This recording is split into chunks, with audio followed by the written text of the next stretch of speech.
Assalamu alaikum Oşlar'ın turgundары. Bu Сезімай сағымалы, havası taza, çöğü taza, жерде жайгашкан Ош обласының Өзгөн району Кызылтоо айылында. Bunun senasını aytıp ketsem, gününü 1800'den Çatakana, Tamagaş, Oşonun içinde 5 mal, sağ mal, içet 4 mal tamagı var.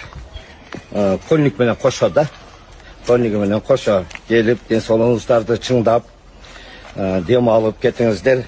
Sağmaldan tышкары юбилейлер болсо, туылган күндөрү болсо, же болбосо башка бир жора жолдоштор менен ойногону келсеңиздер, биздин эшик дайыма ачык.